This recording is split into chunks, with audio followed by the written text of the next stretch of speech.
So it's day 16 of our foundation series और आज जैसे कि हम पेपर 1 को पूरा कवर कर चुके हैं कम्प्रीहेंसिवली, एक फाउंडेशन बेस हम बना चुके हैं और अब पेपर 2 का हम इंग्लिश लिटरेचर की हम बात कर रहे हैं, जिसमें आज हम टाइमलाइन देखने वाले हैं कि इंग्लिश लिटरेचर में टाइमलाइन हमारी क्या है, जो कि बहुत इम्पॉर्टेंट है और इससे मेजरली पोर्शन आता है, क्वेश्चंस बनते हैं।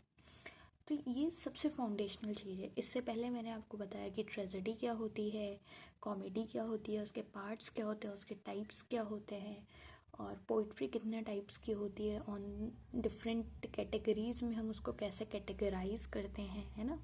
तो ये सारी फाउंडेशनल बातें हमने कर ली हैं। इसके बाद हम आ रहे हैं थोड़ा सा डीप डाउन करते हुए कि एक टाइमलाइन क्या है, कि मतलब कौन कौन से पीरियड्स आए, कैसे इवॉल्व हुई, है ना, वो वाली सारी बातें। तो उसके बारे में हम आज बात करने जा रहे हैं, जो कि हमारा है डे 16। तो अभी तक अगर आपने पेपर 1 और या फिर पेपर 2 इंग्लिश की अभी तक की चीज़ें नहीं देखी हैं तो जाओ चैनल में चेकआउट करो, प्लेलिस्ट पड़ी हुई है, आपको चीज़ें समझ आएंगी। बहुत ज़्यादा लंबी लंबी नहीं है, छोटे छोटे से लेक्चर्स हैं। और इस सीरीज़ का हम पेपर 1 जैसे मैंने आपको बताया कि कंप्लीट हो चुका है, तो पेपर 2 आज हम स्टार्ट करते हैं, जो बात कर रहा होता है कि लिटरेचर कैसे बना, लिटरेचर कैसे आया, है ना।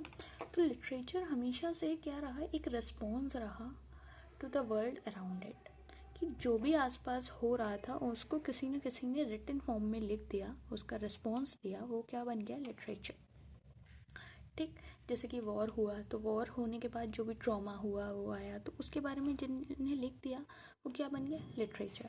तो हर एक पीरियड एक अलग टाइम, एक अलग ट्रॉमा, एक अलग आइडिया के साथ रिलेटेड है, जिसके बारे में हमें पढ़ना है।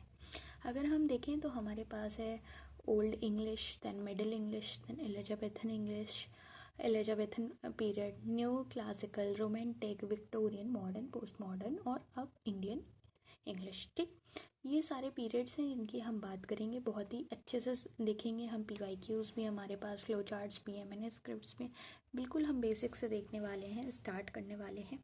तो अब आपको करना क्या है, सबसे पहली बात आपको करना ये है कि अभी तक अगर कॉपी पेन लेके नहीं बैठे हो, कॉपी पेन लेके बैठ जाओ।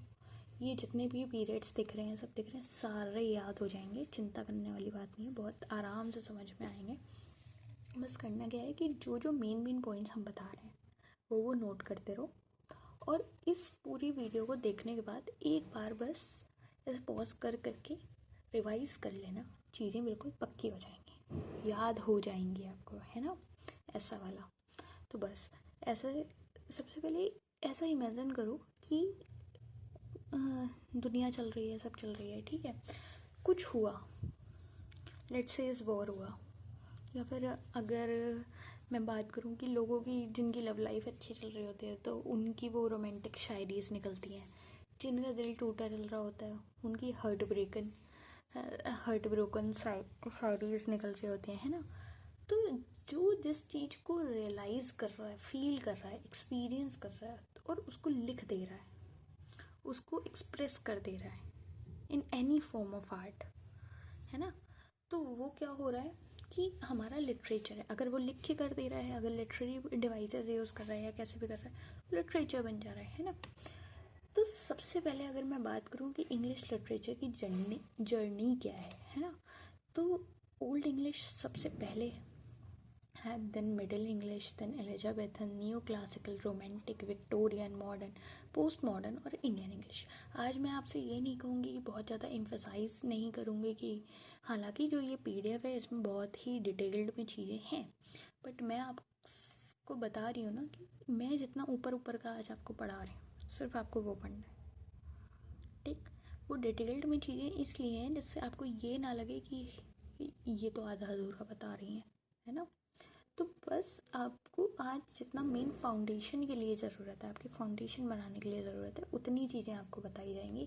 जैसे अगर मैं बात करूँ कि नियो क्लासिकल क्या है, रोमांटिक एज में क्या है ना, तो आपको वो की वर्ड्स मालूम चलेंगे कि रोमांटिक एज कैसे आप आइडेंटिफाई करना सीख जाओगे वर्ड्स के थ्रू, है ना, ऐसा वाला। तो सबसे पहले हम देखते हैं ओल्ड इंग्लिश। को। लेकिन उससे पहले हम जानेंगे कि how did the English language even form, बनी कैसे। तो इसमें ना अलग अलग लोगों का कंट्रीब्यूशन रहा है। जैसे कि ओल्ड इंग्लिश की बात मैं करूँ जिसमें जर्मैनिक बेस है, या फिर लैटिन लोग हैं, या ओल्ड नॉर्स है, या नॉर्मन फ्रेंच है, ये सारे कॉन्ट्रीब्यूशंस रहे हैं। किसके द्वारा रहे हैं? जर्मैनिक बेस में हम एंग्लो सेक्शंस पढ़ते हैं, ज्यूट्स पढ़ते हैं जो जर्मनी और डेनमार्क में थे, है ना। कब थे? 450 CE में थे। और इनकी बहुत कोर वोकैब, ऐसे बहुत बेसिक वोकैब चल रही थी, like earth, house, water, love, है ना। तो अभी आपको ये ऐसे ही बहुत ज़्यादा याद रखने की ज़रूरत नहीं है कि कोर वोकैब क्या थी क्या नहीं थी। बस ऐसे समझ लो कि सबसे पहले ऐसे एंग्लो सेक्शंस थे, ज्यूट्स थे, जिन्होंने ओल्ड इंग्लिश में कंट्रीब्यूट किया है। फिर हमारे लैटिन कंट्रीब्यूशन रहा है जिसमें रोमन चर्च थे, मिशनरीज थी, जहाँ पे रिलीजन और एजुकेशन की ज़्यादा बात हो रही थी, लाइक प्रेइंग, स्क्रिप्चर, एंजल, इन सारी बात हो रही थी। फिर ओल्ड नॉर्स आता है। ओल्ड नॉर्स में क्या हो रहा था कि एवरीडे वर्ड्स आ रहे थे, like sky, window, day, knife. तो आपको ये वर्ड्स याद नहीं रखने हैं, आपको क्या याद रखना है कि अलग अलग लोग थे जिन्होंने कंट्रीब्यूट करके इंग्लिश लैंग्वेज को फॉर्म किया है। इसका रिजल्ट क्या हुआ कि all 4 streams mixed over centuries resulted in middle English. Old English की सारी सेंचुरीज मिलकर मिडिल इंग्लिश आई, देन अर्ली मॉडर्न इंग्लिश आई, देन मॉडर्न इंग्लिश आई जो आज हम बोलते हैं। ठीक है। अब जैसे एक होता है लव, ठीक, और ब्रेकअप। लेकिन अब आज की जेंजी ने इतने सारे उसमें वर्ड्स दे रखे हैं ना, तो वही कैसे इवॉल्व हुई है वो चीज़ हम देख रहे हैं। बात करते हैं हम ओल्ड इंग्लिश की। ओल्ड इंग्लिश में हम बात कर रहे हैं जो एंग्लो सेक्शन वॉरियर्स थे, जहाँ पे हम ओरल पोइट्री पे एम्फसाइज कर रहे थे, क्रिश्चियन मॉन्क्स थे, और प्रिंटिंग उतना नहीं था। ठीक। तो अगर मैं बात करूँ कि जो सिचुएशन थी 450 CE में, जो ओल्ड इंग्लिश वाला हमारा पीरियड है 450 to 1066 CE तक, इसमें क्या था कि जो रोमन आर्मी थी उनने ब्रिटेन छोड़ दिया था, और जो कुछ ऐसे जर्मैनिक ट्राइब्स थी, लाइक एंग्लो सेक्शंस, जूट्स, ये लोग इन्वेड किए थे।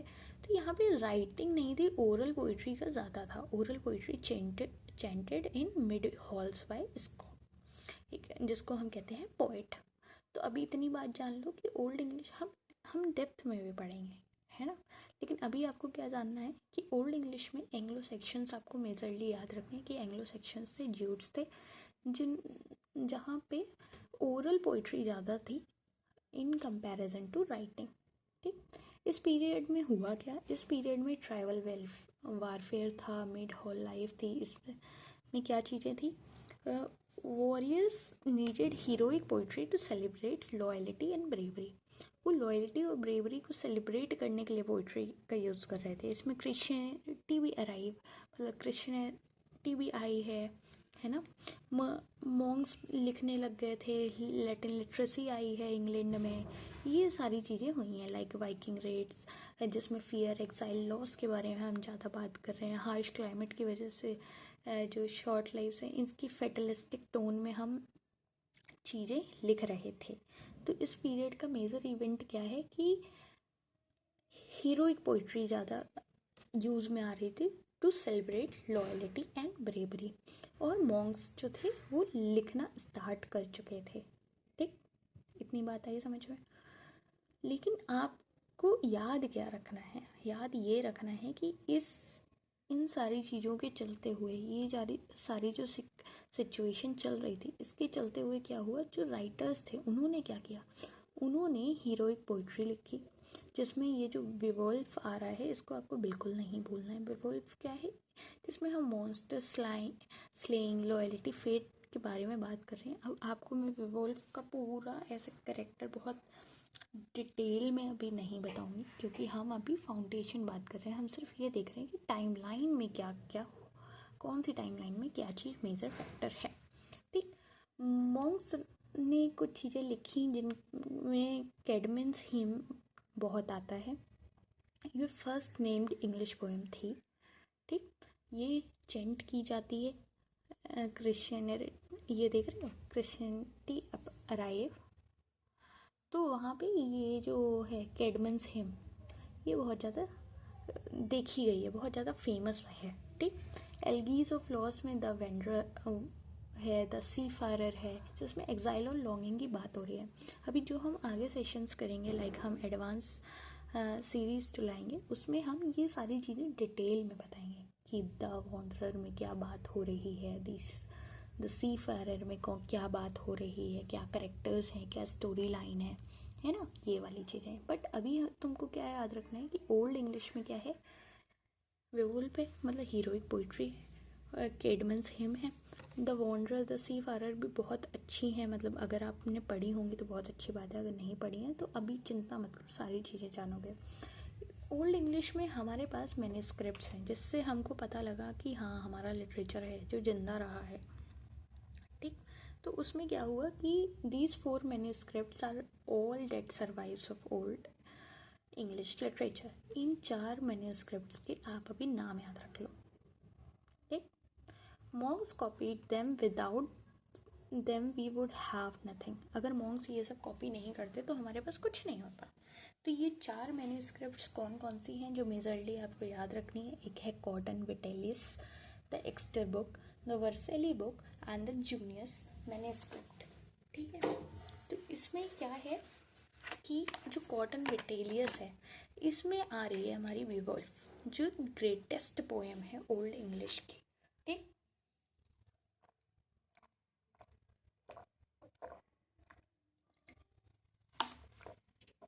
द एक्स्टर में क्या है, ये लार्जेस्ट कलेक्शन है ओल्ड इंग्लिश पोइट्री का।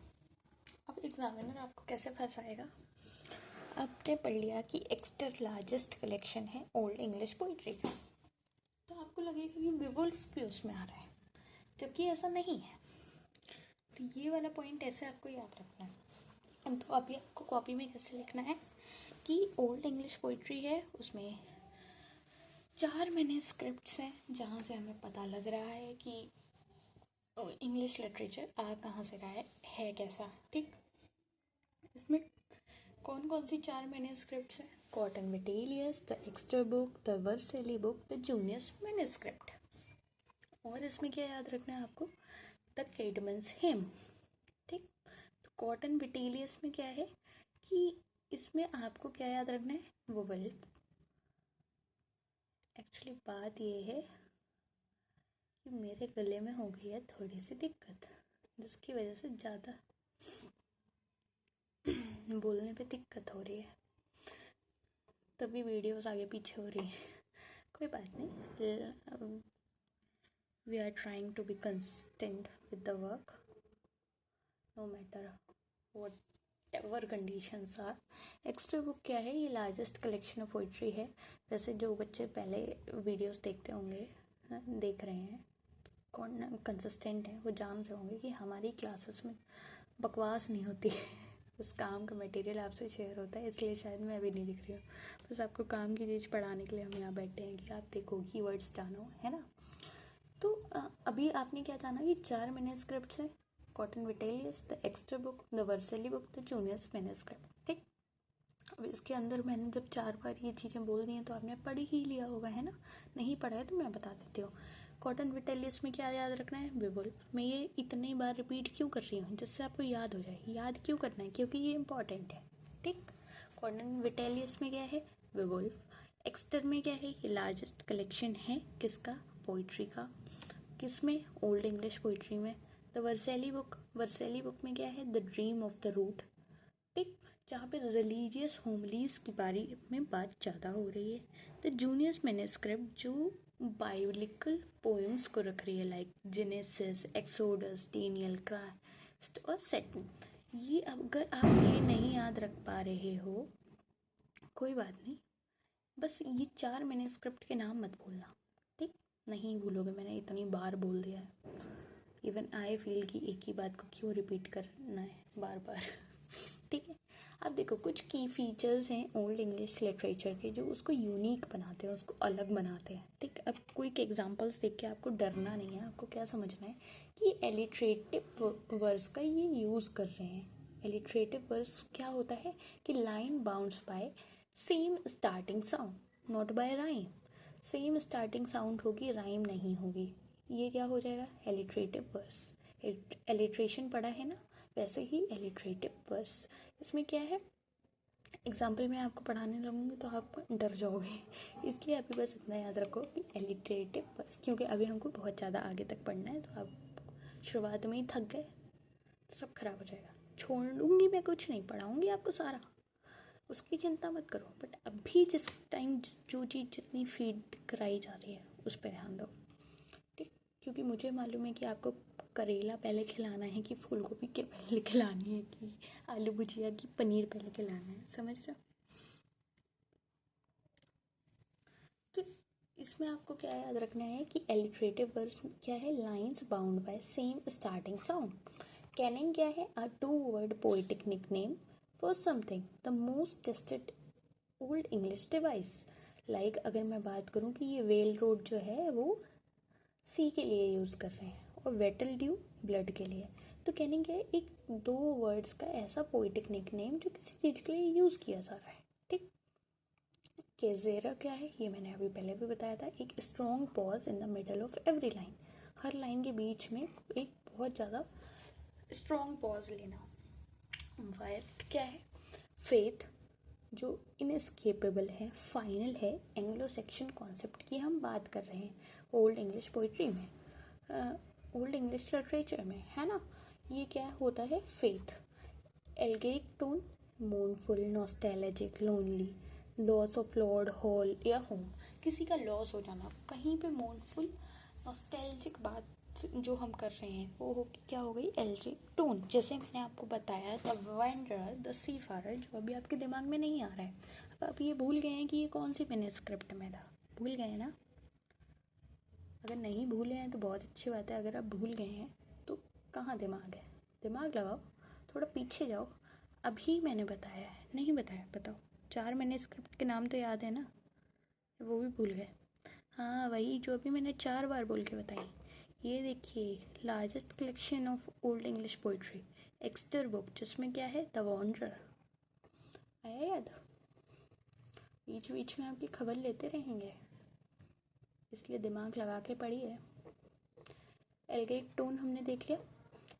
पैगन या क्रिश्चियन मिक्स की अगर मैं बात करूं तो इसमें क्या है कि old English poets praised war gods but वो गॉड इनटू, लाइक विवोल्फ में वो गॉड को थैंक तो करता है but it but is also a pagan barrier.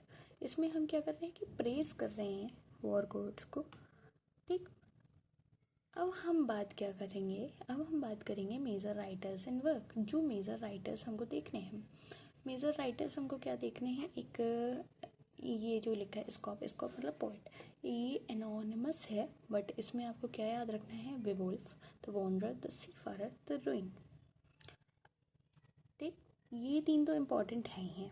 Greatest of old English poems, ये सारे एनोनिमस है बट ये इम्पॉर्टेंट है। केडमन, केडमन हिम्स, ये अभी मैं जब आपको डीप में बताऊंगी तो मैं बताऊंगी ये कितने लाइंस की है, इसमें क्या मतलब निकल रहा है, ये क्या बताना चाह रहे हैं, सब बताऊंगे, ठीक। एक अननोन मॉन्क है जिन्होंने लिखा है the dream of the root.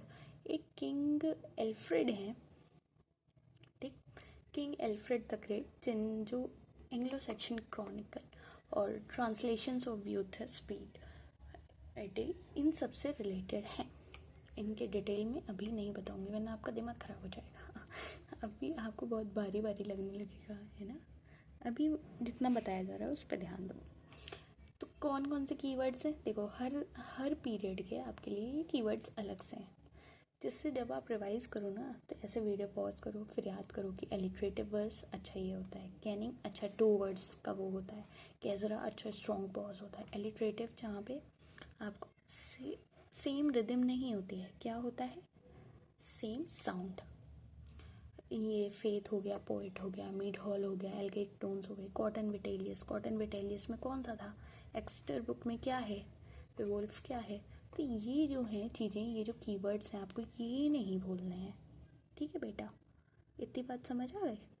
चलो बढ़िया है। क्या करोगे, हर पीरियड को वीडियो पॉज करके कीवर्ड से रिवाइज करोगे।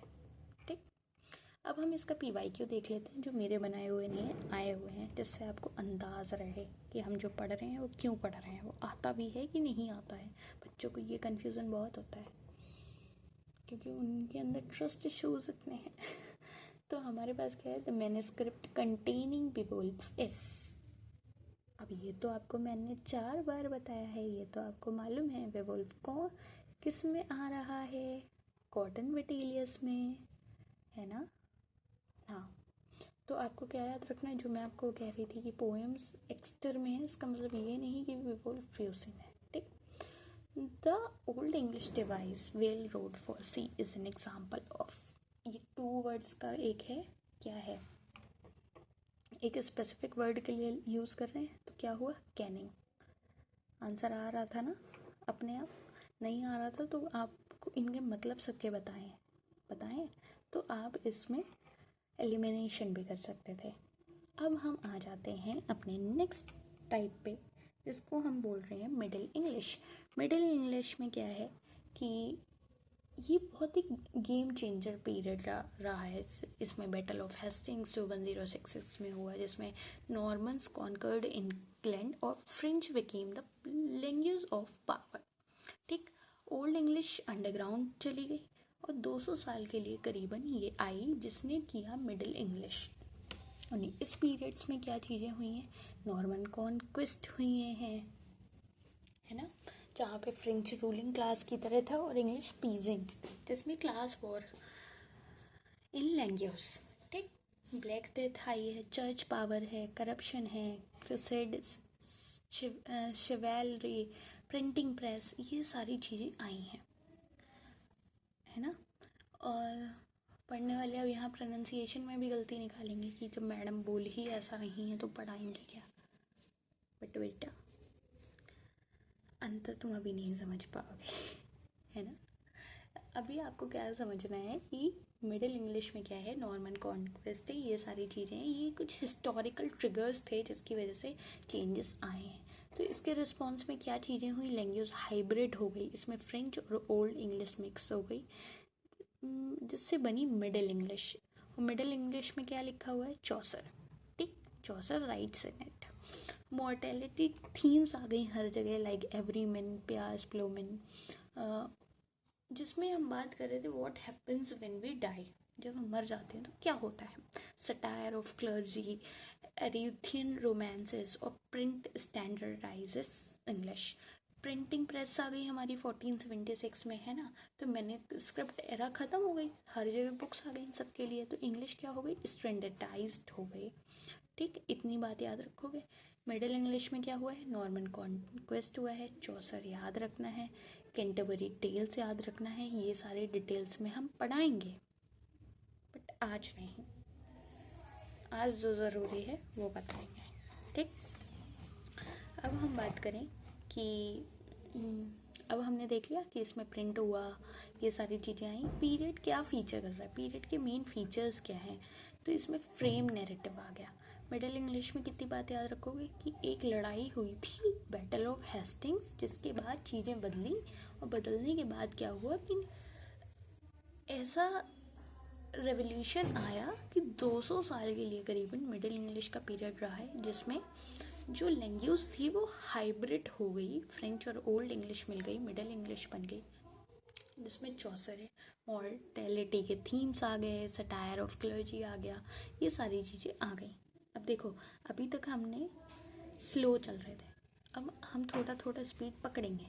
ठीक, तैयार हो ना झूला झूलने के लिए। ठीक है, चलो, ये सारी चीज़ें आ गई, मॉर्टेलिटी थीम्स, ये सारी चीज़ें आपको समझ आ जाएंगी। तो ये क्या है, की पॉइंट्स हैं जो आपको याद रखने हैं कि कहीं पे अगर मॉर्टेलिटी थीम्स आ रही हैं, है ना, तो वो क्या हो सकता है, मिडिल पीरियड हो सकता है। ठीक, बाकी चीज़ें इतनी बार पढ़ा देंगे ना कि आपको अपने आप याद हो जाएंगी। प्रिंट कब आया, प्रिंटिंग प्रेस 1476, जहाँ पे मैन्युस्क्रिप्ट एरा ख़त्म हो गई।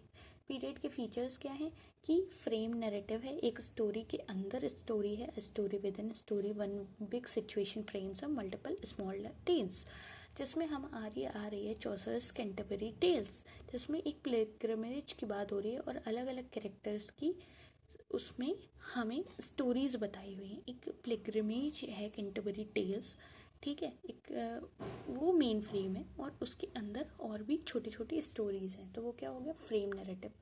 Courtly love, idealise secret love for an unattainable lady, knight suffers nobly worship from distance. अभी आपको नाइट नहीं समझ आएगा क्योंकि नाइट क्या है, कैंटरबरी टेल्स का पार्ट है।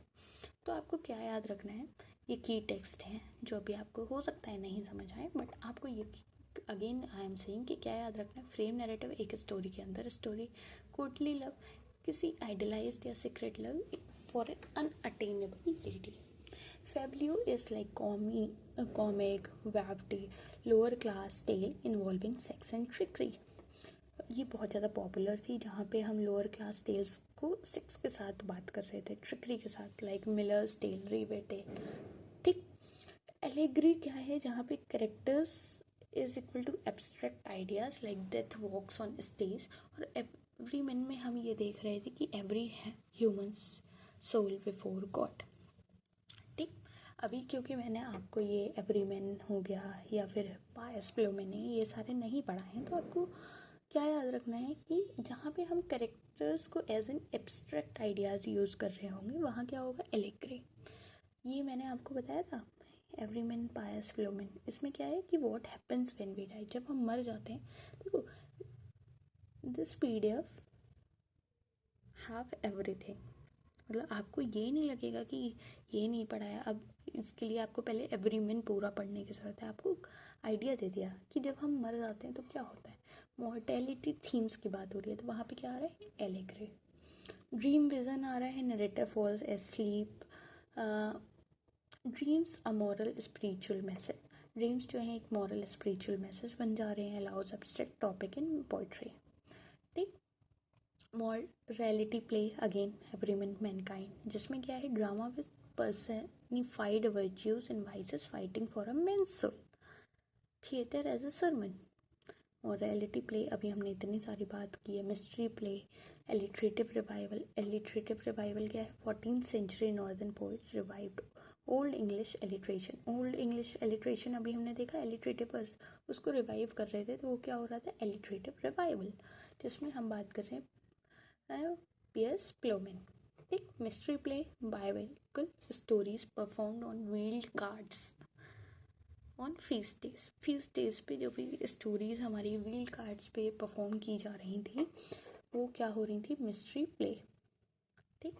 जैसे कि हम लोगों के यहाँ झांकियाँ निकलती हैं, समझ रहे हो, जस्टर साइकिल, यॉर्क साइकिल, वो वाली। मेजर राइटर्स और वर्क्स की अगर मैं बात करूँ तो आपको याद रखने हैं जॉफ्री चौसर, जिनका है Canterbury Tales, Troilus Criseyde, Parliament of Fowls. ये तीन तो याद ही रखने हैं, ठीक, ये तीन याद रखने हैं। इन तीन की कहानी क्या है वो हम अलग डिस्कस करेंगे, अभी इतना याद रखो इस पीरियड के important writers, William Langland, sir Thomas merely, John गोवर, जूलियन ऑफ नॉर्विच और कुछ एनोनिमस भी हैं, ठीक। ये सारे आपको याद रखने हैं। विलियम लैंगलैंड और जॉफ्री चौसर तो नहीं भूलने हैं, इतना याद रखोगे हो जाएगा याद, एक दो बार पढ़ोगे हो जाएगा, ठीक है। ये जो है एक बात याद रख लो, Revelations of Divine Love by Julian of Norwich, this is the first book written in English by a woman, okay. तो इसके फिर से आपके पास कीवर्ड्स आ गए हैं और आप ये कर लेंगे। आई होप आपको समझ आ जाएगा, मुझे मालूम है आपको वैसे ही रिवाइज करना है जैसे मैंने अभी पहले बताया है, ठीक, कर लोगे ना। ड्रीम विजन क्या है, फ्रेम नैरेटिव क्या है, कर लोगे ना, हाँ कर लोगे, अच्छे बच्चे हो। Canterbury tales by Chaucer uses which narrative technique. अब देखो तेज का है, कैंटरबरी टेल्स जो है उसमें कौन सी नैरेटिव टेक्निक यूज हुई है, अभी पढ़ाया, फ्रेम नैरेटिव। मिडिल इंग्लिश का है, आराम से बता लोगे, है ना, जिसमें हम पिलग्रिमेज की बात कर रहे हैं, is a frame each pilgrim tells tales within it, ठीक, which allows maximum social diversity. अब मैं बात करूँ, the wife of Bath is significant in Chaucer because she, अब ये मैंने अभी आपको नहीं पढ़ाया तो मैं आपसे कहूँगी भी नहीं कि इसका आंसर बताओ, है ना। चलो, अब हमारे पास थर्ड पीरियड आता है जो है Elizabethan renaissance. Renaissance is like rebirth. जो अब हमारी रीबर्थ वाला पीरियड है, रेनेसांस पीरियड है, एलिजाबेथन पीरियड है, जहाँ पे हम बहुत सारे मेजरली अपने फेमस राइटर्स को पढ़ते हैं। तो इसको आपको नहीं भूलना है, नहीं भूलोगे, क्योंकि ये पीरियड ही ऐसा है, रीबर्थ है, जहाँ पे आपको बहुत नई चीज़ें देखने को मिलेंगी। शेक्सपियर यहीं है ना। 1485 to 1660 का पीरियड है ना। तो इसका आइडिया क्या है, रेनेसांस ह्यूमनिज्म का आइडिया है कि man is the measure of all things. From Italy came the idea that humans are magnificent, worthy of study, capable of anything. Literature exploded. जब इंसान को पता लगा कि वो हर कुछ भी करने के केपेबल हैं, वो चीज़ें कर सकते हैं, तब हमारा क्या हुआ, रीबर्थ हुआ, रेनेसांस आया है, एलिजाबेथन पीरियड आया है। ठीक, क्वीन एलिजाबेथ का पीरियड। ये पीरियड क्यों आया, यहाँ पे हिस्ट्रिकल ट्रिगर्स क्या थे कि रेनेसांस कहाँ से आया, इटली से आया। कैसे, ह्यूमनिज्म के फॉर्म में, like celebrate human potential and individual birth. कहाँ से आया है, इटली से आया है। प्रोटेस्टेंट रिफॉर्मेशन, जहाँ पे चर्च अथॉरिटी क्वेश्चन करती है कॉम्प्लेक्स सेकुलर ड्रामा को, और एक तरह का रिफॉर्मेशन आता है। क्वीन एलिजाबेथन फर्स्ट का ये टाइम पीरियड चल रहा था, तो national pride, patronage of arts, जिसमें सोनेट्स लिखे जा रहे थे, है ना। तभी तो एलिजाबेथन सोनेट्स होते हैं।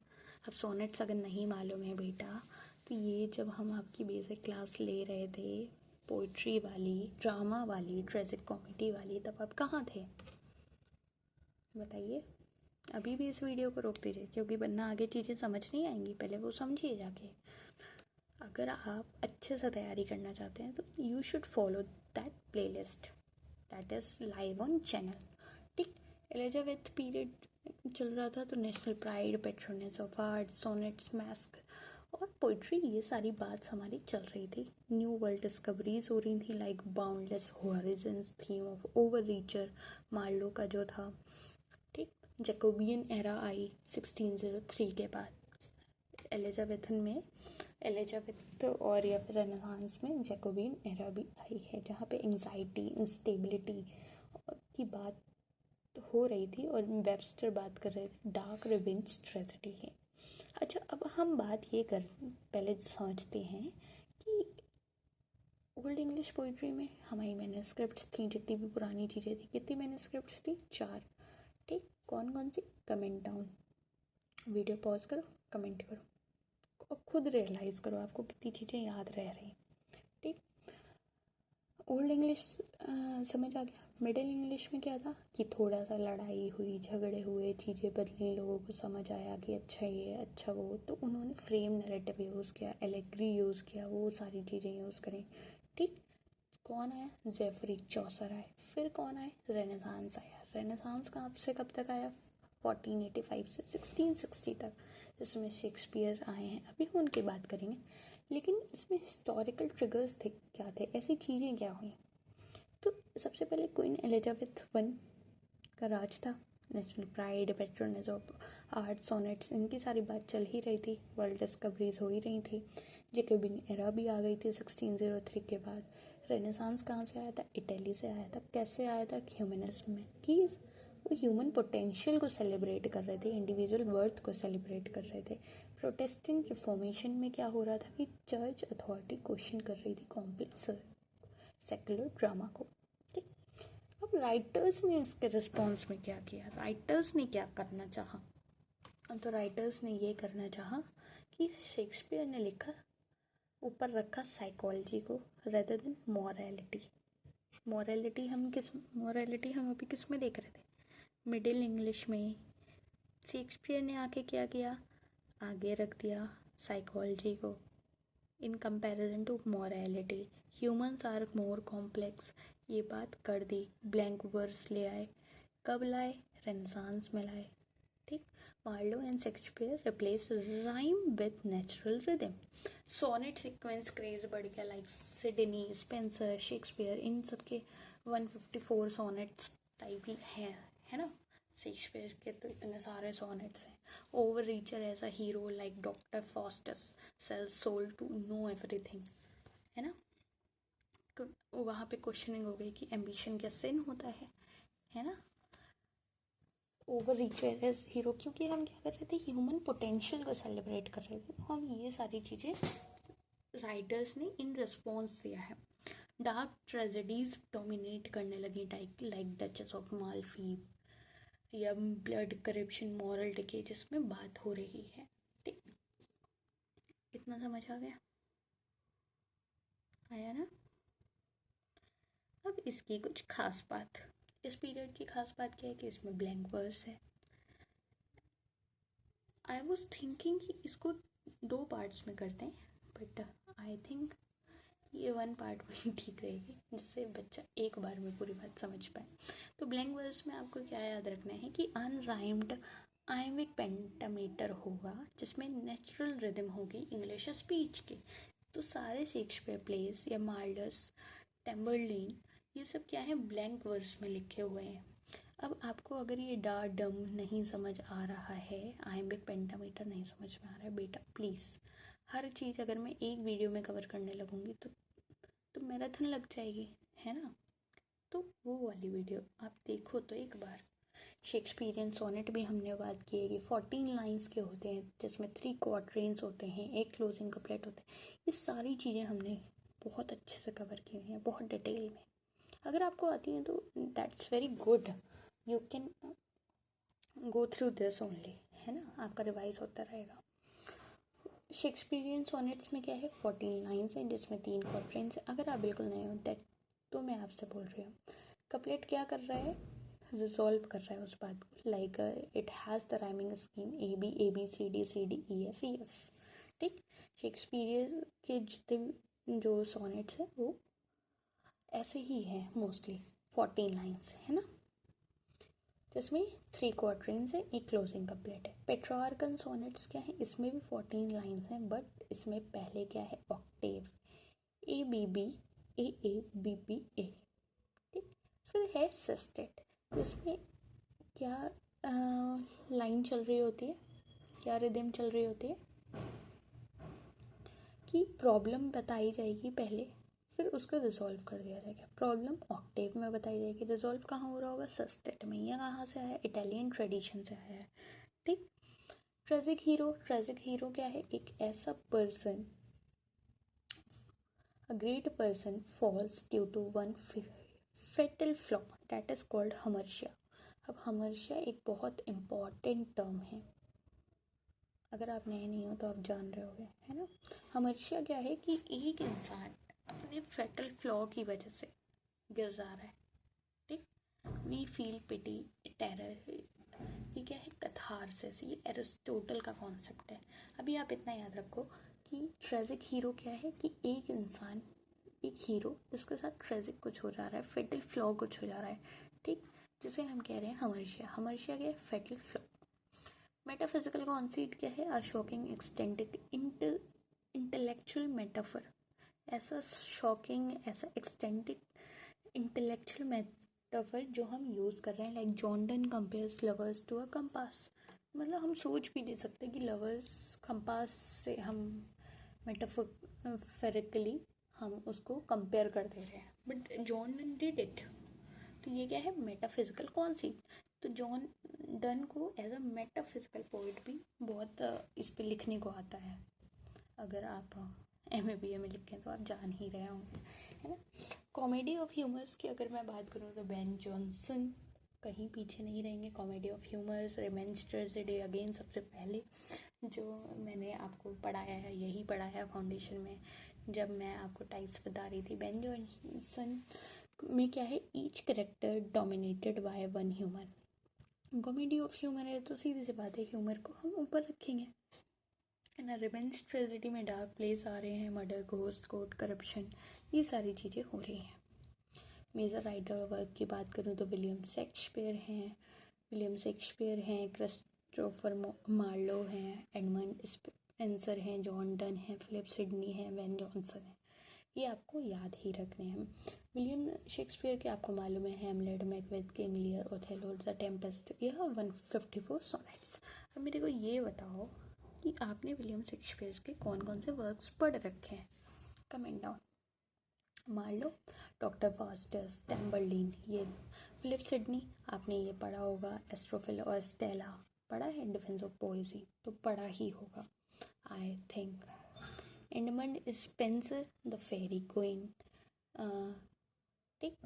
John Donne, songs and sonnets, holy sonnets, the flea, the canonization, ठीक। Ben Jonson, Volpone, the alchemist. Alchemist पढ़ा है नहीं पढ़ा है बताओ मेरे को एक बार। बार्थोलोमेव फेयर,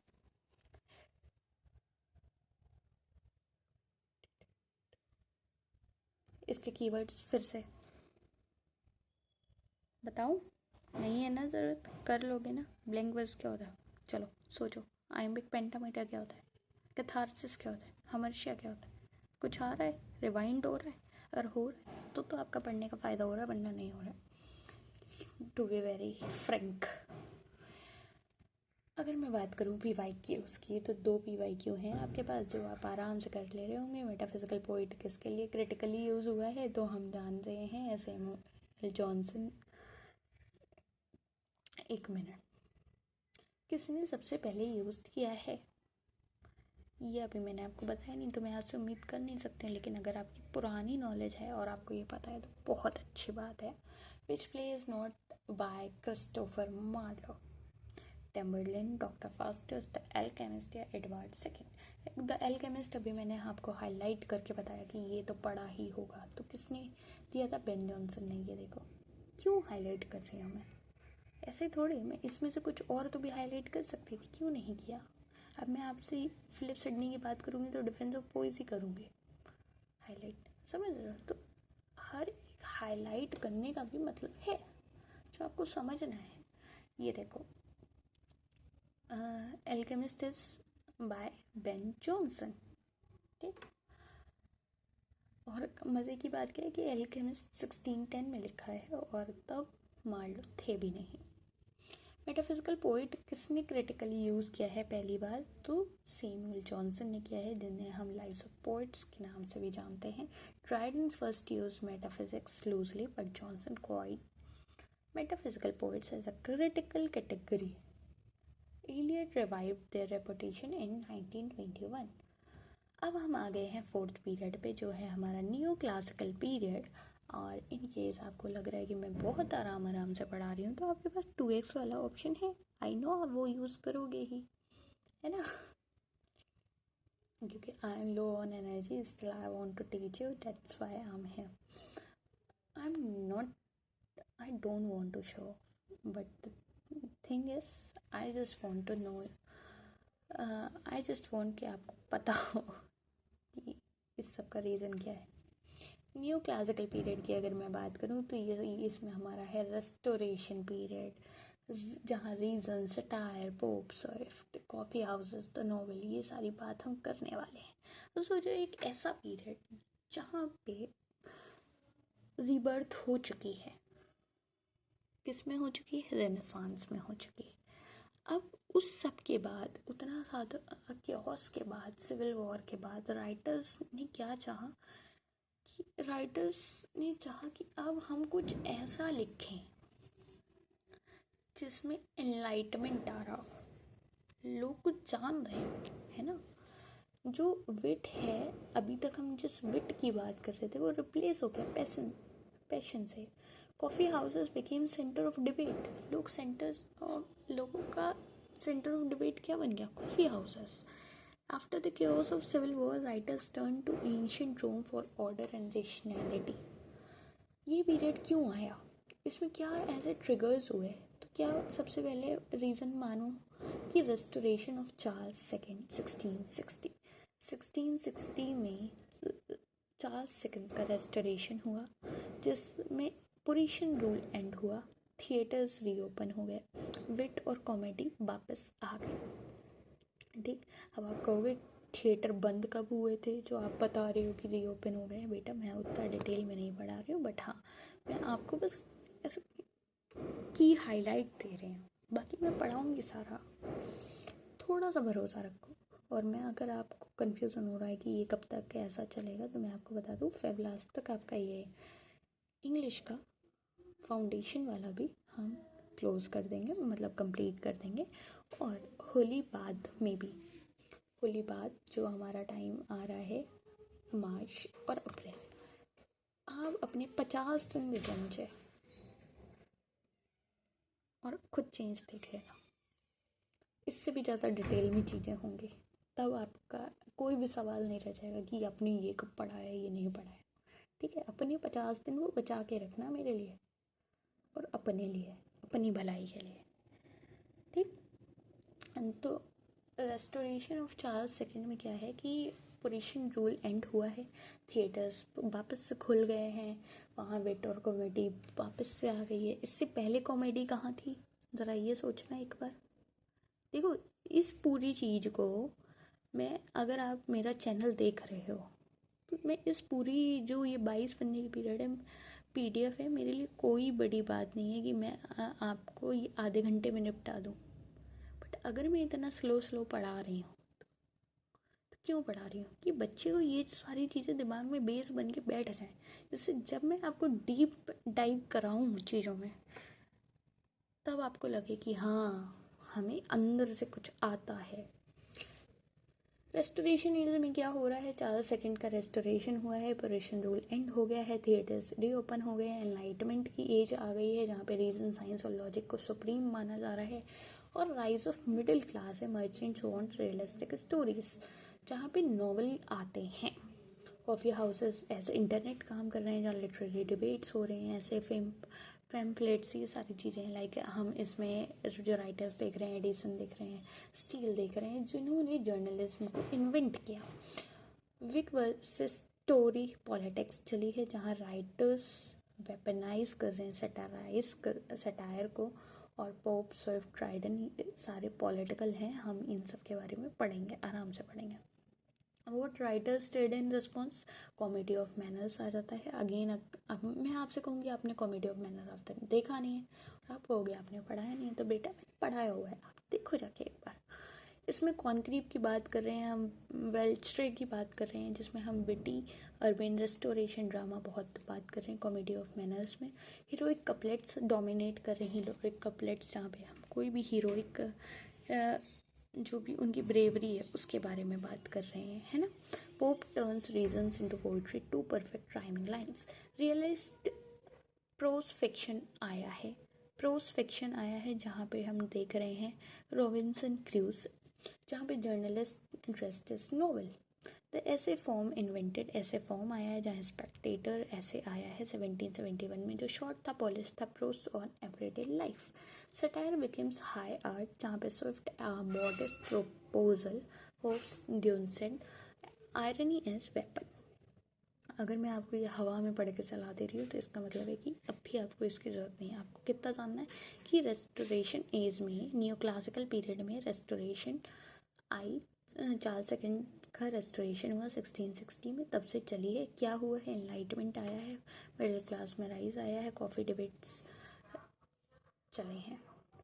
पीरियड फीचर्स क्या है, हीरोइक कपलेट, हम बहुत बात कर रहे हैं। हीरोइक कपलेट क्या है, two rhyming iambic pentameter lines, जो पोप यूज करते हैं एवरीथिंग के लिए, लाइक विट के लिए भी हीरोइक कपलेट, आर्ग्यूमेंट के लिए भी, एपिग्राम के लिए भी। ठीक। To err is human to forgive divine, ये वाली लाइन पोप की है। अगर आप इसको समझ पा रहे हो, समझते हो, तो मेरे को एक बार इसका मतलब कमेंट डाउन करो, मैं भी देखूँ आप अपना क्या पर्सपेक्टिव लगाते हो। ठीक। हीरोइक कपलेट हमने बात कर ली, two rhyming iambic pentameter lines. Mock heroic की अगर मैं बात करूँ, तो treating a tiny subject with epic grandeur, एक छोटे सा सब्जेक्ट को बहुत ज़्यादा बड़ा चढ़ा के बताना, तो वो क्या हो गया, मॉक हीरोइक। हॉरेशियन सटायर, जहाँ gentle playful ridicule of human folly, named after human poet Horace. Juvenalian satire, जहाँ harsh, bitter, angry, moral indication हम देख रहे हैं, ये किसके ऊपर है, रोमन पोइट जुवेनिल के नाम पे है ना। एपिस्टोलरी नॉवल की अगर मैं बात करूं तो ये क्या है, novel told entirely through letters. ऐसे नॉवेल्स जो हम लेटर्स के थ्रू बता रहे हैं वो क्या हो गए, epistolary novels. Allows intimate psychology without narration. ठीक, इसमें आपको क्या याद रखने हैं, रिचार्डसन्स की पेमेला क्लैरिसा, ये याद रखने हैं। ठीक, कॉमेडी ऑफ मैनर्स जहाँ पे अपर क्लास बिट है, plot about marriage, money, adultery, और language is the comedy. Comedy of manners अभी मैंने ऊपर भी आपसे कहा। Congreve way of the world पढ़ी है, नहीं पढ़ी है, बताओ जरा। अगस्तीनिज्म जहाँ हम बात कर रहे हैं, English writers imitating Roman Augustan poets. Roman Augustan poets को जो इमिटेट कर रहे हैं इंग्लिश राइटर्स, वहाँ पे क्या आ रहा है, अगस्तिनिज्म। ठीक आ रहा है, जिसमें हम देख रहे हैं ड्राइडन और पोप का नाम देख रहे हैं, इंग्लैंड्स वर्जिल और इंग्लैंड्स होरेस में। मेजर राइटर्स इन वर्क्स की बात करूँ तो आपको इसमें याद रखने हैं Alexander Pope, Jonathan Swift, John Dryden, Samuel Johnson, Daniel Defoe और सैमुअल रिचर्डसन। इनकी अभी आप बस नाम याद रख लो। गुलिबर ट्रेवल्स आपने पढ़ा है तो आपको ये याद रहेगा, है ना। A tale of a tub a modest proposal. Alexander Pope का आपको रेप ऑफ द लॉक याद ही रखना है, ऐसे ऑन क्रिटिसिज्म और द डनसेट ऐसे ऑन मैन भी है। जॉन ड्राइडन का अवेल्सम या फिर एच डोवेल मैकफ्लेक्नोए आपको याद रखना है, ऑल फॉर लव भी याद रखना है। ठीक, डेनियल डोफे की अगर मैं बात करूं तो इसमें Robinson Crusoe, mall Flinders, journal of the plague here. Samuel Richardson की आपको पमेला तो नहीं बोलनी है, पढ़ी है कि नहीं पढ़ी ये भी एक बार बताना है। आपने कौन कौन सी पढ़ी हैं, जिन की मैं बात कर रही हूँ उसमें आपने कौन कौन सी पढ़ी हैं उसको कमेंट डाउन करो, मुझे भी पता लगे कि कितने काबिल बच्चे हैं जो पढ़ रहे हैं, है ना। अगर मैं बात करूँ कि इसके कीवर्ड्स, मुझे लगता नहीं है ज़रूरत है दोबारा आपको रिवाइज कराने की क्योंकि आते हैं आपको। इसका PYQ, Swift's a modest proposal is an example of किसका है, स्विफ्ट्स का मॉडेस्ट प्रपोजल अभी हमने पढ़ा। जवेलियन सटायर का है, इसमें क्या है कि हाँ मालूम है, मैंने आपको इतना डिटेल में नहीं पढ़ाया तो आपको लगेगा अरे कैसे पूछ लिया आपने, लेकिन कुछ कॉमन सेंस होता है, अगर लगाना चाहोगे तो उसका आंसर भी आप निकाल लोगे, इसलिए ये मैंने इसमें डाले हैं, समझ रहे हो। सैमुअल रिचर्डसन की जो पेमेला है उसको एपिस्टोलरी नॉवल कह रहे हैं, क्यों कह रहे हैं, क्योंकि ये ओमनिसेंट नरेटर बता रहा है, नहीं लेटर्स के थ्रू बताई जा रही है, हाँ स्ट्रीम ऑफ कॉन्शियसनेस है, ये तो पढ़ा ही नहीं है अभी तुमने। मल्टीपल अनरिलायबल नरेटर से नहीं, तो ऐसे आएगा, समझ रहे हो, इसलिए आपका बेस क्लियर कराया जा रहा है, वरना आप एपिस्टोलरी तो गाते रहेंगे लेकिन उसका मतलब नहीं जान पाएंगे। ठीक है, अब हम आ गए अपने रोमांटिक पीरियड में। देखो, अब जिसको बोरियत होने लगी है उसको मैं याद दिला दूँ कि बेटा इतनी बड़ी चीज़ें आप 10 मिनट में नहीं पढ़ सकते ना, तो अभी मैं आपको बता दूँ, अगर आपको वो वाली याद हो टेबल जो हमने आपको दिखाई थी, एक टाइमलाइन, ये आ गई। हमने क्या कर लिया, ओल्ड इंग्लिश कर लिया, मिडिल इंग्लिश कर लिया, एलिजाबेथन कर लिया, न्यू क्लासिकल कर लिया, अब हम किस पे आ गए, रोमांटिक पे। ठीक, रोमांटिक पे आज जब हम आ गए हैं तो हम देखेंगे कि रोमांटिक स्टेज में, रोमांटिक पीरियड में क्या हुआ है। अभी तक सारे आ गए ना, समझ आ रहा है ना, समझने वालों को समझ आ ही जाता है, और ये मैं सोचना बाद में, क्योंकि आपको मालूम है बाद में चाय ठंडी हो जाती है। रोमांटिक पीरियड की अगर मैं बात करूँ तो 1785 से 1830 तक का है, जहाँ पे हम नेचर, इमोशन, रोमांटिक मतलब किसी चीज़ को रोमांटिसाइज करना, आप किसी चीज़ को फील करने लगे हो, है ना, फील करके आपका इमोशन बाहर आ रहा है, तो इसमें क्या है, nature, emotion, imagination, French revolution और 2 जनरेशन्स आ रही हैं। इसका बिग आइडिया क्या है कि emotion plus nature over cold region, the romantic said reason is not enough, feel deeply, go to nature, use your imagination. It was in rebellion against the new classical age. New classical as में हम बहुत reason के पीछे भाग रहे थे, over achiever बनना चाह रहे थे, ओवर रीचर बनना चाह रहे थे, है ना, बट उन्होंने कहा नहीं, किसी रीज़न इनफ नहीं है, किसी चीज़ को डीपली फील करो, नेचर में जाओ, इमेजिनेशन यूज़ करो, कहानियाँ लिखो। इसके हिस्टोरिकल ट्रिगर्स क्या हैं कि फ्रेंच रेवोल्यूशन 1789 में आया, जहाँ लिबर्टी इक्वलिटी की बात कर रहे थे। अर्ली रोमांटिक्स एक्साइटेड हो गए, लेटर डिल्यूजनाइड बाय टेरर, टेरर भी आया, सब आया। फ्रेंच रेवोल्यूशन मालूम है, नहीं मालूम है? क्यों चाचा, सोचो। इंडस्ट्रियल रेवोल्यूशन मालूम है, जहाँ फैक्ट्री, स्लम्स, चाइल्ड लेबर, ये सारी चीज़ें आ रही थी, तो इसका एस्केप रूट नेचर में मिल रहा था। नेपोलियनिक वॉर्स चल रहे थे, जहाँ Byron Shelley exiled themselves write about political freedom. Cold empiricism, जिसमें न्यूटन या लॉक इन सब की बात हो रही थी कि रोमांटिक्स रेवल क्या था कि imagination over logic and poetry over science. इन्होंने कहा कि हमने लॉजिक बहुत देख लिया, रीज़न बहुत देख लिया, अब हमको क्या चाहिए? इमेजिनेशन और पोइट्री चाहिए। German Sturm and Drang, storm and stress, passion, sublimity. Sublimity अभी मैं बताऊंगी कितना ज़रूरी है। इन्फ्लुएंसेस इंग्लिश रोमांटिक्स, मतलब ऐसा समझ लो, न्यू क्लासिकल में वो रीज़न इतना देख लिए कि अब उनको लग रहा था कि भाई चीज़ें हम फील करें। आज जैसे हम लोग एआई इतना यूज़ कर ले रहे हैं, इतना कर लेंगे यूज़ कि हम खुद की चीज़ें खो बैठेंगे। फिर एक टाइम इंसान को ऐसा महसूस होगा कि हाँ, हमने सब खो दिया, अपनी शक्तियाँ, हम इतना रिलाय हो गए हैं किसी आर्टिफिशियल इंटेलिजेंस पे, है ना? तो वो वाली बात है। तो आया रोमांटिक पीरियड। रोमांटिक पीरियड में क्या है कि nature as a spiritual healer, nature as a spiritual healer की तरह काम किया, जिसमें वर्ड्सवर्थ वॉक 180,000 माइल्स, है ना?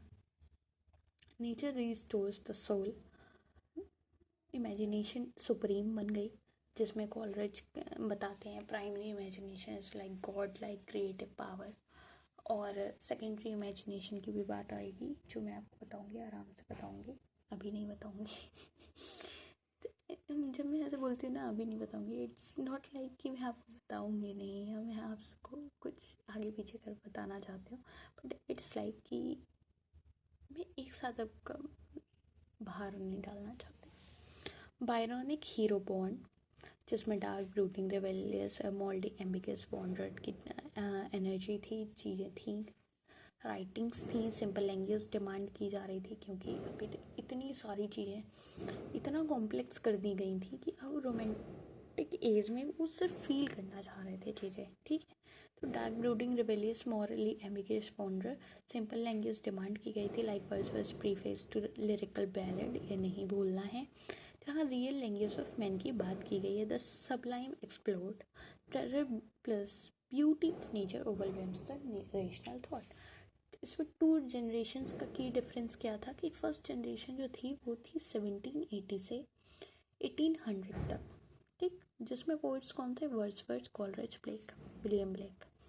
जैसे वर्ड्सवर्थ का लिरिकल बैलेड या कॉलरिज का द प्रील्यूड और ब्लेक का song of innocence and experience. इनकी कोर थीम क्या थी? Nature as spiritual teacher, childhood innocence, imagination versus reason, ये तीन आ गई। बट जो सेकेंड जनरेशन थी उसमें कौन थे? बायरन, शेली, कीट्स, ठीक। ये टू जनरेशन्स आपको याद रखनी है। ये कब थी? 1810 से 1820 तक, 10 साल के लिए, जिसमें बायरन, शेली, कीट्स आए। इसमें उनके अपने वर्क्स आए, कीवर्ड्स आए, की वर्क्स आए, चाहे ओड्स हो, चाहे प्रोमीथियस अनबाउंड हो, है ना, चाहे डॉन जॉन हो, है ना। इसमें कोर थीम क्या थी? Political freedom, defiance, passionate, despair, या beauty is equal to truth by Keats. इन दो का डिफरेंस आ गया, ये हैं दोनों रोमांटिक्स में ही। इसके की फीचर क्या थे? द सबलाइम, सबलाइम क्या है? Overwhelming grandeur of nature, you feel tiny yet accelerated, ठीक। अभी इतना याद रखो, सबलाइम क्या है? कोई चीज़ आपको जो दिल को छू जाए, फील कम हुआ बट लगा जा, मतलब चीज़ छोटी है, छोटी जिससे बहुत ज़्यादा लग जाना। नेगेटिव कैपेबिलिटी, कीट्स ने बताया था, ability to stay in uncertainty without need of fact और reason, the mark of a great poet. Negative capability जो आज कल लोग नहीं समझ रहे हैं।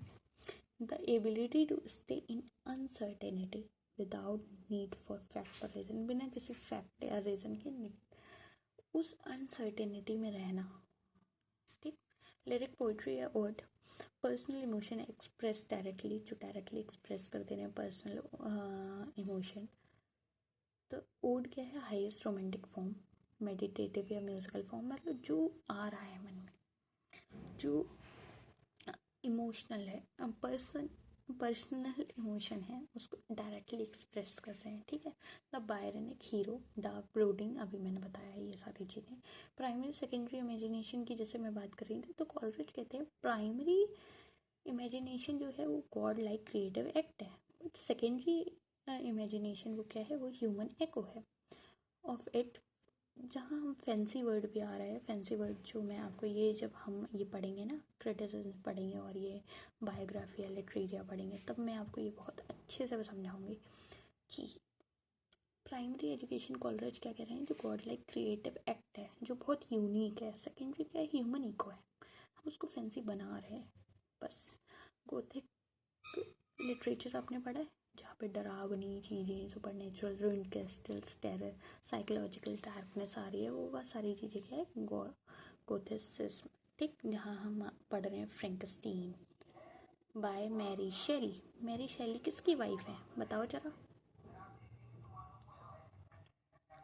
इसके कीवर्ड्स अगेन आपको क्या करना है? वीडियो पॉज करनी है, वीडियो पॉज करके ये समझना है ऐसे बैलेड क्या होता है, गॉथिक क्या होता है, एल्गी क्या होता है, ओड क्या होता है, ये आपको देखना है। बीच बीच में हाथ आ जा रहा है तो आंखें खुल रही हैं क्या? खुल रही हैं तो अच्छी बात है। Keats negative capability from his letter December 1817 means, क्या मतलब है?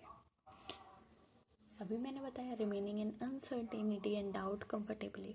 अच्छा मेरे को बताओ, आप किस टाइप से चाहते हो कि मैंने जैसे ये पढ़ा तो मैं आपको पहले 4 ऑप्शंस बताऊं, फिर उसका वो बताऊं, एलिमिनेशन बताऊं। ये मैं आपको तब कराती जब मैंने आपको थ्योरी नहीं पढ़ाई होती, बट अभी जब मैं आपको थ्योरी अभी जस्ट मैंने 2 मिनट पहले बताई है, तो मैं आपको क्यों इतना टाइम वेस्ट करूं? मैं आपको ऐसे याद दिलाऊंगी ना कि नेगेटिव कैपेबिलिटी मैंने अभी पढ़ाया, क्या बताया कि अनसर्टेनिटी में रहना कंफर्टेबली। तो जहाँ मुझे दिख रहा है कि remaining in uncertainty without reaching the fact and reason, मैं आपको दे दूँगी। जैसे आपने अगर पेपर 1 की देखी है, तो अभी तक मैं आपको क्या कर रही थी? शुरुआत में आपको ऐसे ही आंसर साथ में दे रही थी, फिर लास्ट में मैं आपको PYQs देने लग गई, होमवर्क देने लग गई। समझ रहे हो? तो हर टीचर का अपना अपना अलग तरीका है। I like this method and this is my perspective कि ऐसे ही पढ़ना चाहिए। जैसे अभी आपने पढ़ा है, अब मैं यहाँ आपसे एलिमिनेट करना सिखाऊँ। क्यों एलिमिनेट करना सिखाऊँ जब मैंने ये बात अभी बताई है? तुरंत जहाँ पे ज़रूरत होगी वहाँ पे बताऊँगी ना।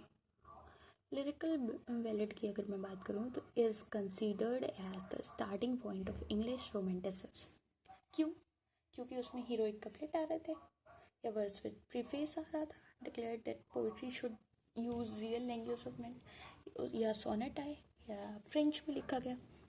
अब लोग एलिमिनेशन का कीड़ा अगर है तो ऐसे समझो कि फ्रेंच में तो है नहीं, सोनेट आए नहीं है रोमांटिसिज्म में, हीरोइक कपलेट्स भी नहीं आया, तो जो बचा वही होगा। अरे भाई जब मैंने लिरिकल पैलेट अभी आपको ये बताया है, हाईलाइट करके बताया है, क्यों हाईलाइट किया है मैंने? दिखा? गुस्सा नहीं दिलाने, गुस्सा नहीं आएगी, आपको बात समझनी है। आ गया समझ में? अब हम आ गए हैं नेक्स्ट पीरियड पे, जो है हमारा विक्टोरियन पीरियड। एक बच्चा जो अभी ऐसा ज़रूर होगा जो सोच रहा होगा कि जैकोबियन पीरियड आपने नहीं बताया जो आप कह रही थी एलिज़ाबेथन पीरियड में आएगा। बेटा एडवांस क्लास में हो, एडवांस क्लास में मिलो। जो मैं बता दे रही हूँ, समय तारीख बता दे रही हूँ, होली के बाद आना। फिर देखना विक्टोरियन पीरियड में क्या है कि 1830 से 1901 है, जहाँ सोशल क्रिटिक आ गया था, नॉवेल आ गया था, डार्विन, एम्पायर, ड्रामेटिक मोनोलॉग आ गया था। ड्रामेटिक मोनोलॉग तो पता होगा आपको, रील वाली दुनिया के जो हो। इसमें क्या था कि प्रोग्रेस वर्सेस सफरिंग वाला केस चल रहा था कि प्रोग्रेस भी हो रही है, सफरिंग भी आ रही है। तो that is the Victorian period, जहाँ Britain ruled the world, but under the surface जहाँ चाइल्ड लेवल पॉवर्टी या डार्विन डिस्ट्रॉइंग फेथ, ये सारी चीज़ें बहुत ज़्यादा थी। विक्टोरियन एंशियस हो रहे थे, मॉरल हो रहे थे, और लिटरेचर चाह रहे थे जो उनको हेल्प करे। इंडस्ट्रियल रेवोल्यूशन आया, ये बताओ फ्रेंच रेवोल्यूशन किस में आया, कमेंट डाउन। इंडस्ट्रियल रेवोल्यूशन आया जहाँ फैक्ट्री स्लम्स पॉवर्टी बढ़ गई। डिकेंस ने इस बारे में लिखा, सोशल प्रोटेस्ट नॉवेल्स लिखे। डार्विन 1859 जहाँ origin of species, if we evolve there is no God, faith crisis बता दी उन्होंने। ब्रिटिश एम्पायर अपनी पीक पे पहुंच गया, किपलिंग ने ग्लोरीफाई कर दिया empire. Conrad questions it from inside, women's oppression plus feminism. ठीक, एस्थेटिक मूवमेंट आ गया। एस्थेटिक मूवमेंट क्या था, revolt against Victorian moralist, art for art sake, इतनी चीज़ें आ गई। तो इसके रिस्पॉन्स में क्या किया सीरियल नॉवेलिस्ट के, डिकेंस ने क्या किया, डिकेंस सोशल प्रोटेस्ट नॉवेल्स लिख रहे थे, तो उन्होंने वीकली पार्ट्स में पब्लिश करने लगे और क्लिफ हैंगर्स इन्वेंट कर दिया। ठीक, सीरियस नॉवेलिस्ट के इंडस्ट्रियल रेवोल्यूशन, मतलब बहुत ज़्यादा प्रोग्रेस तो हो रही थी बट सफरिंग भी आ रही थी। इंडस्ट्रियल रेवोल्यूशन आया, फैक्ट्रीज आई, बट वो पॉवर्टी और स्लम्स एरिया भी अलाई। Religious doubt in poetry, Tennyson memoriam, 17-year elegy processing grief plus doubt. Dramatic monologue perfected, Browning का जो है one speaker reveals self through talk, ये साइकोलॉजी रिलेटेड इंटरडिसिप्लिनैरिटी भी बताता है ना। ड्रामेटिक मोनोलॉग,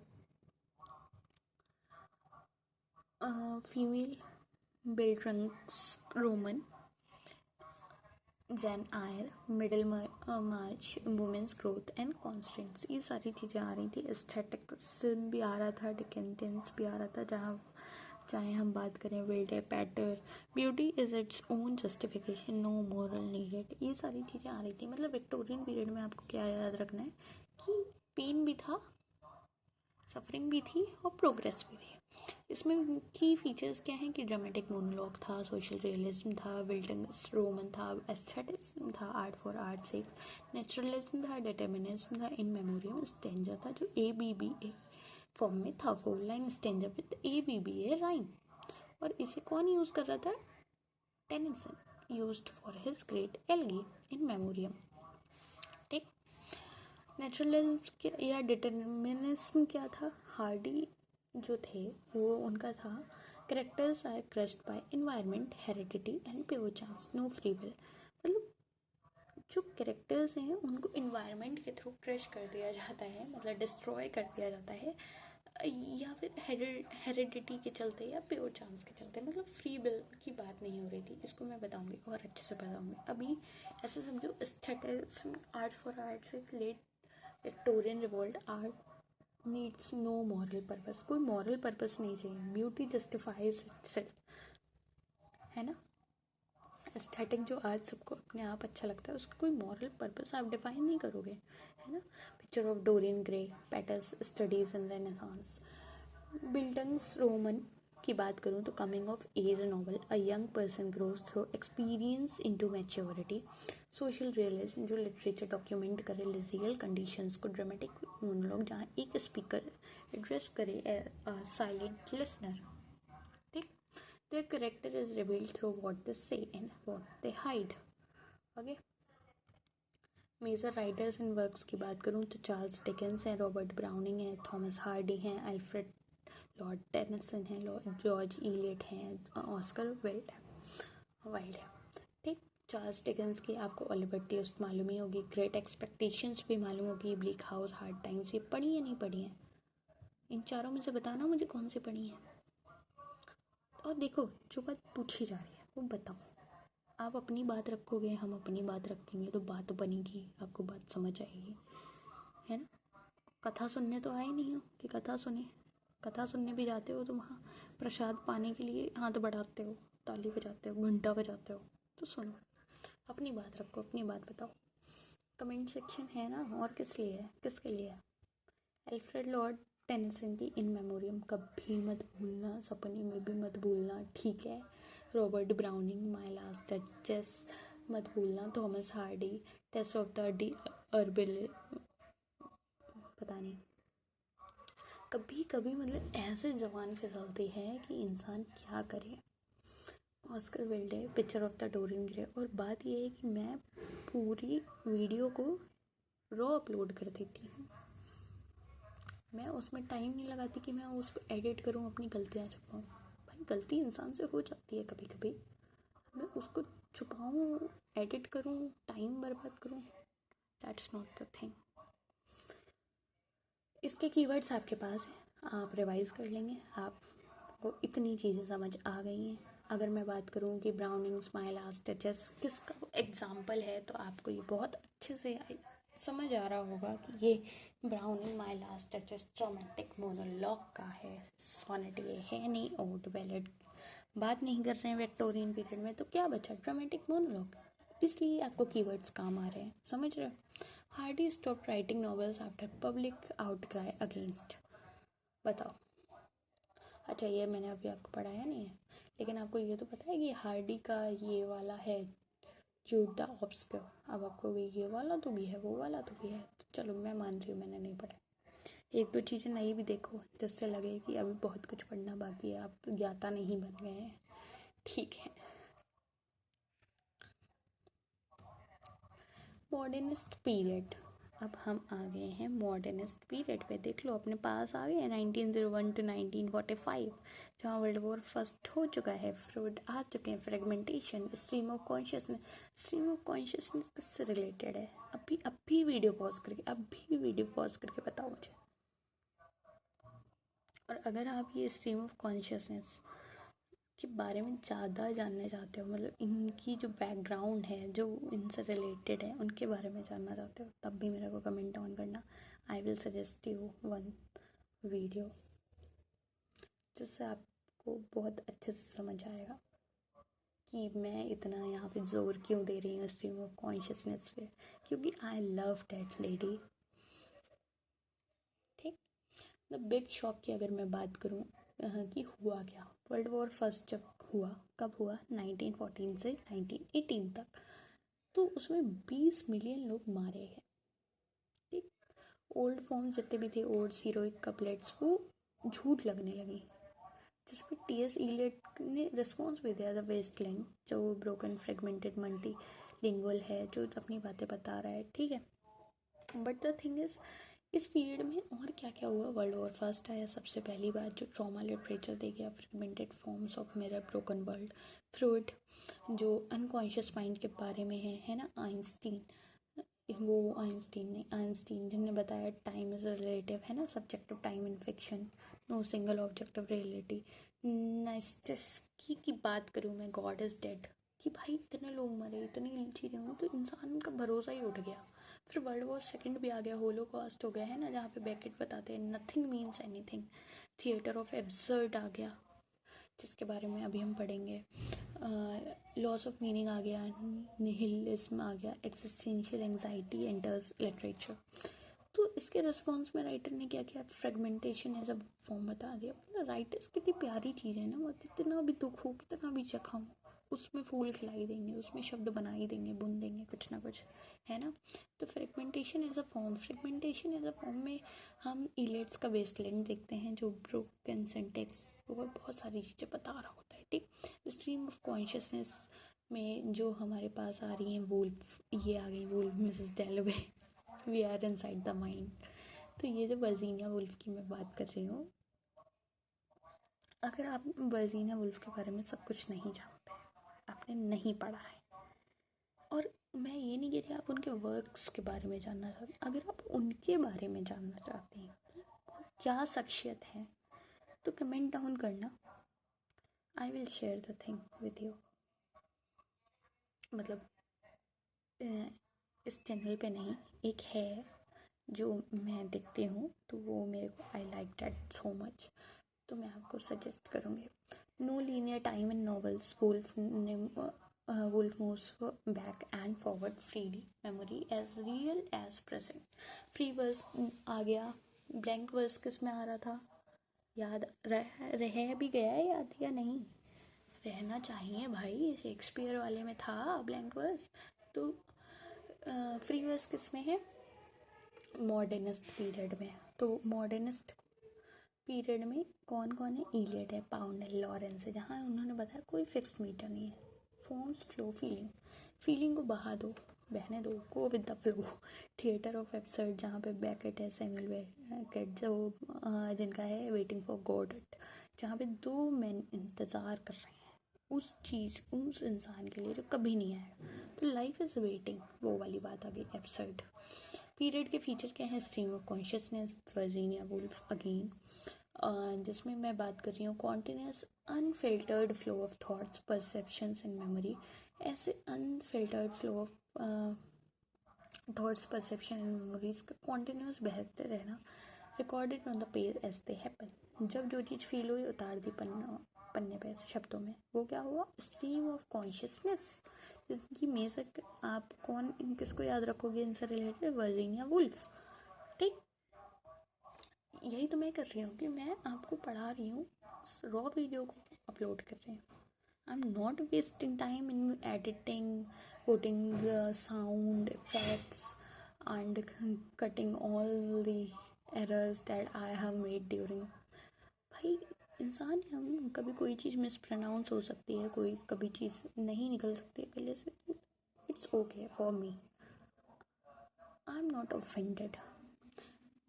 और जो लोग करना चाहें, जो लोग करें आके, तो उनका दिमाग पढ़ने में तो है नहीं फिर, है ना। फ्रेगमेंटेशन की अगर मैं बात करूँ तो वहाँ पे है broken narrative, non linear time, college नहीं, collage of voices reflects a world with no stable centre. जैसे कि हम बात करते हैं द वेस्टलैंड की फ्रेगमेंटेशन, यहाँ इंसान टूट चुका है। Objective correlative is like to express emotion, find a set of object और event that evoke that exact emotion in reader.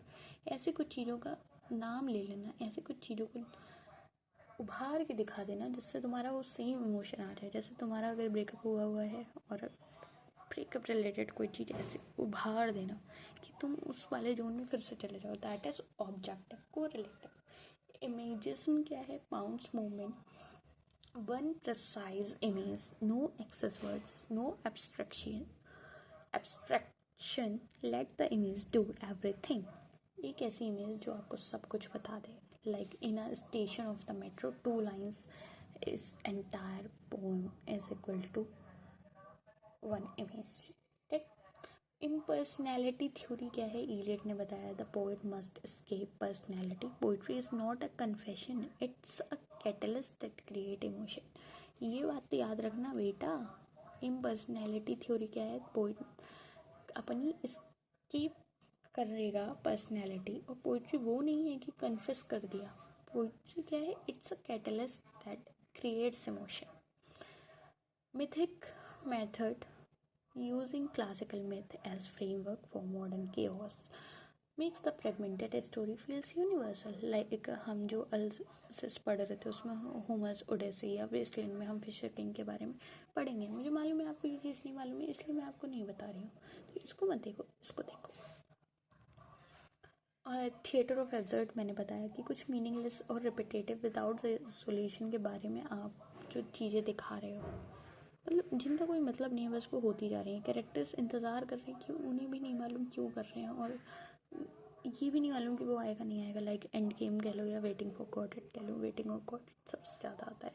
अगर मैं आपको बताऊँ कि ये सारी चीज़ें मैं आपको पहले दूसरे जो मैंने आपसे शेयर किए हैं ना वीडियोस, तो उसमें देखो जाके, आपको मैंने कितना डिटेल में बताया।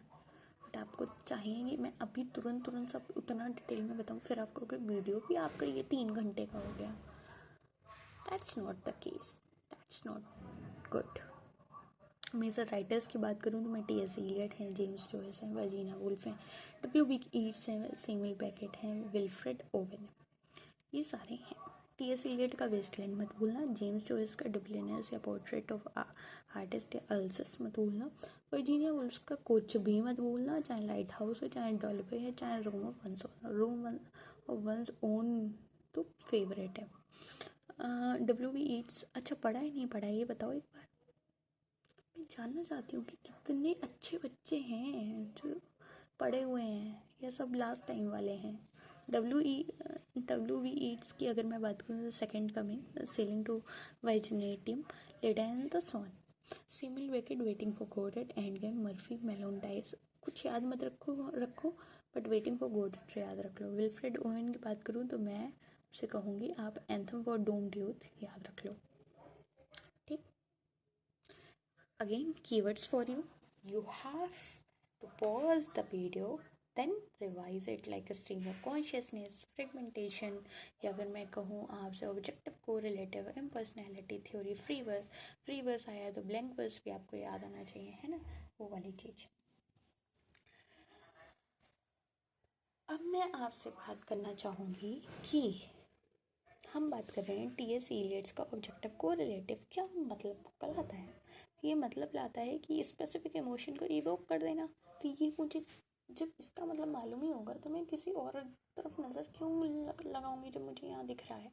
B option. Beckett's waiting for Godot belong कर रहा है, कहाँ बिलोंग कर रहा है, थिएटर ऑफ एब्सर्ड में। अभी इतनी बार मैंने आपको बताया नहीं बताया, सच्ची बताओ, सच्ची सोचो, बताया है ना। चलो अब फटाफट से हम आ जा रहे हैं पोस्ट मॉडर्निस्ट पीरियड पे, जो हमारा है लास्ट पीरियड हमारा 1945 से प्रेजेंट तक का, जिसमें मेटाफिक्शन आया है, इंटरटेक्सुअलिटी आई है, मैजिक रियलिज्म आई है और डेथ ऑफ द ऑथर है। Again death of the author important है। इसमें बिग आइडिया क्या है कि क्वेश्चन एवरीथिंग, जो कि आज की जनता की आदत हो गई है कि कुछ भी अच्छा है कुछ भी बुरा है, हर चीज़ को क्वेश्चन करो। After the Holocaust and Hiroshima even progress and truth are suspect. Truth तो वैसे भी सस्पेक्ट हमेशा से रहा है, तो प्रोग्रेस और ट्रूथ दोनों सस्पेक्ट हो गए। मॉडर्निस्ट ने कहा ये every truth is just a story told by powerful people. जितनी भी सच है वो बस एक स्टोरी है जो पावरफुल पीपल बता रहे हैं और लोग मान रहे हैं। तो पोस्ट मॉडर्निज्म पीरियड में हर चीज़ क्वेश्चन होने लगी। वर्ल्ड वार सेकेंड आया, होलोकॉस्ट हुआ, प्रोग्रेस एक लाई मान लिया गया, literature of silence, nihilism, vacate, nothing means anything, ये सारी बातें वही आ गई। डेरिडा आ गए, डेरिडा ने क्या कहा, no stable meaning in text में कोई भी स्टेबल मीनिंग नहीं है ना। फौकॉल्ट जो बोल रहे हैं कि power creates truth.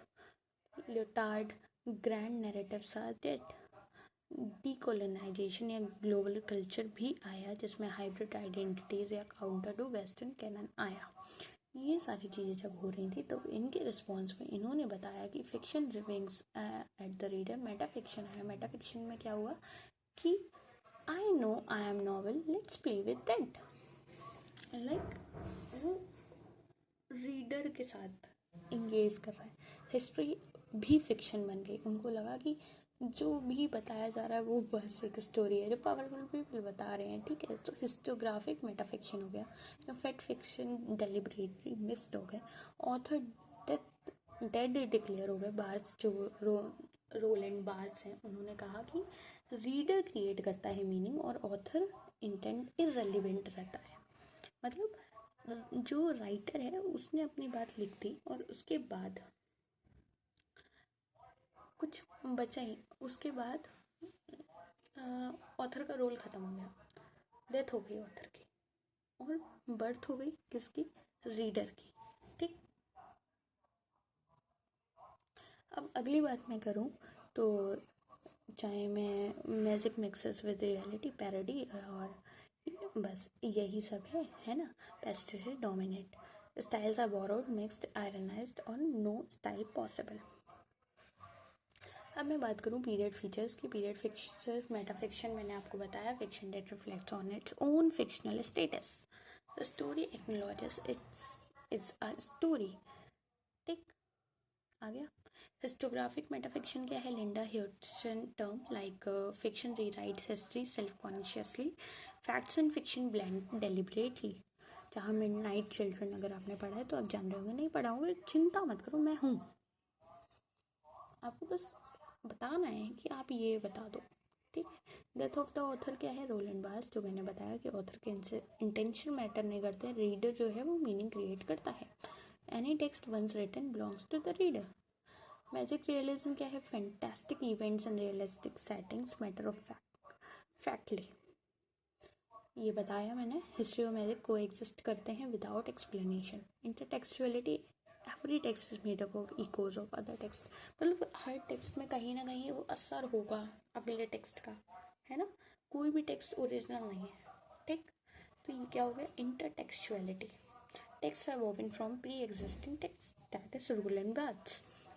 Hyper reality, hyper reality क्या है? जहाँ पे हम जान रहे हैं we live in a world of copies with no originals, this simulation is more real than reality, ठीक।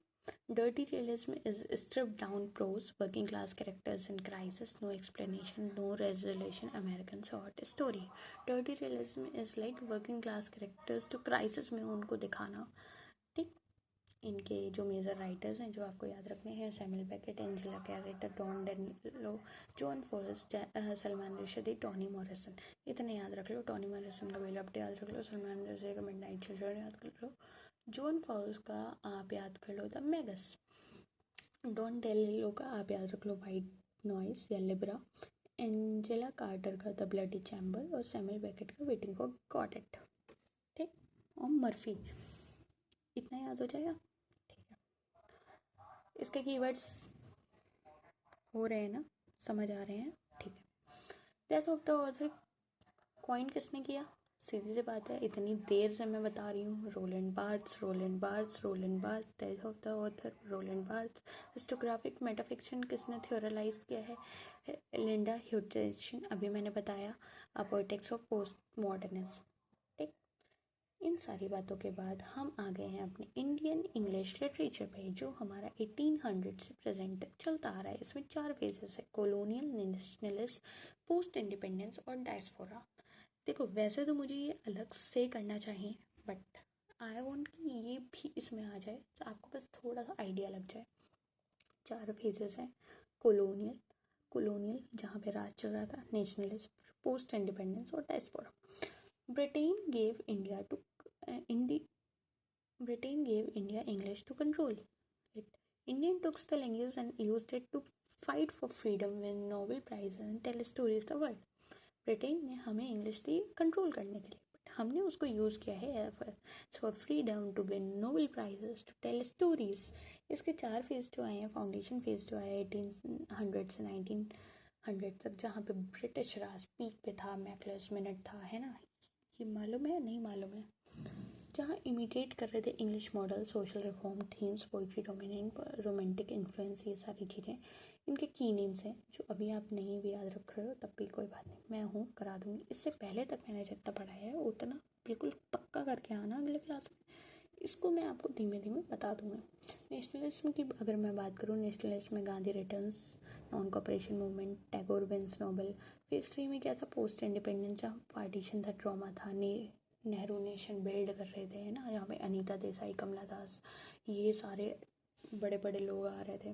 फेज 4 जहाँ डायस्पोरा और ग्लोबल था, जो अभी तक है, 1980 से अभी तक है, जहाँ इकोनॉमिक लिबरलाइजेशन या ग्लोबल इंडियन डायस्पोरा की बात हो रही है। बुकर प्राइज भी जीते गए हैं, पोस्ट कॉलोनियल थ्योरी राइज कर रही हैं, वो मैजिक रियलिज्म हिस्ट्री मिला रहे हैं। तो ये सारी चीज़ें जो इंडियन वाला है, ये मैं आपको आराम से बताऊंगी, अभी नहीं। आपको इसके मेजर राइटर्स आपको मालूम ही है, मुल्क राज आनंद, कमला दास, सलमान रुश्दी, रविन्द्रनाथ टैगोर, आर के नारायण, राजा राव, इनसे मिस्कल और या Arundhati Roy, the God of small things, जिन्होंने लिखी है 1997 में, ठीक।